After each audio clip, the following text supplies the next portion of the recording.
歡迎收睇滙豐 Premier Elite 財富會談。臨時撥款法案通過，令美國史上最長聯邦政府停擺，喺第43日結束。大部分政府機構將有資金運作到出年嘅1月底。當局將於今個星期四補發9月嘅就業數據，不過白宮表示10月嘅數據可能唔會公佈。憧憬停擺結束，一度刺激美股再破頂。不過，多名聯儲局官員對進一步寬鬆持審慎態度，令減息預期減退，拖累美股三大指數上星期回落0.1%至0.5%。觀望更多經濟數據恢復公佈，為利率走向提供指引。現貨金價上星期一度重上4200美元嘅水平，之後反覆回軟，今年嚟累計仍然升超過5成。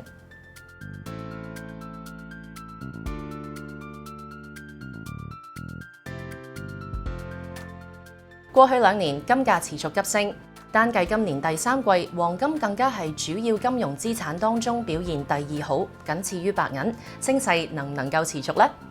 今集滙豐 Premier Elite 財富會談請嚟滙豐首席貴金屬分析師 James 同我哋一齊嚟深入探討下嘅。Hello James. Hello. Thank you very much for being here. Thank you for having me. Now, gold prices have been soaring since 2023, and the momentum has continued well into this year. What have driven the strong rally? Well, I think there's 3 or 4 main issues. The first is elevated geopolitical risk, which allows or compels investors to seek safe havens. There's been elevated levels of that for quite some time. Also, economic policy uncertainty. In addition to that, we've got the specter of ongoing inflation. And we've seen good central bank buying as well. Mm-hmm.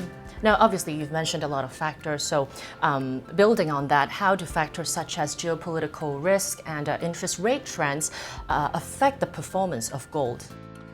Well, what happens when risks are elevated, and particularly on the international level, is it creates a great deal of uncertainty.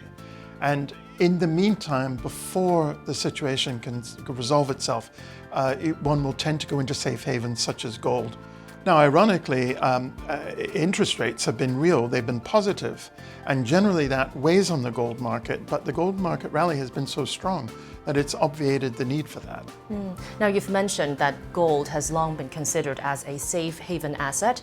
Investors have started to believe that perhaps gold is in the grip of exactly the sort of speculative excess that creates bubbles in other parts of the financial system.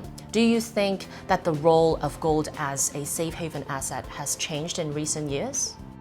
Well, I think it's resurrected its status as a safe haven. For years it was rather neglected, but it's attracting a lot of interest right now, simply because of that. Now, I wouldn't deny that there's an excess in the market at the moment, that things have gotten frothy.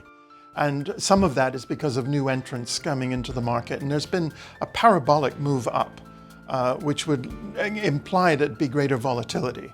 But it doesn't detract from the fact that it's a tried and proven safe haven.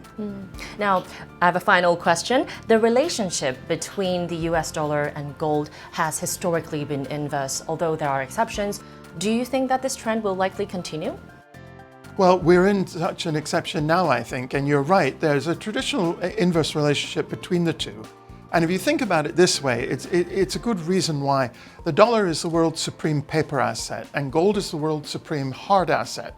So it'd be natural that there would be this relationship, but it does break down, and it breaks down during periods of elevated risk, such as during COVID, during the global financial crisis, and during the recent tariff spats.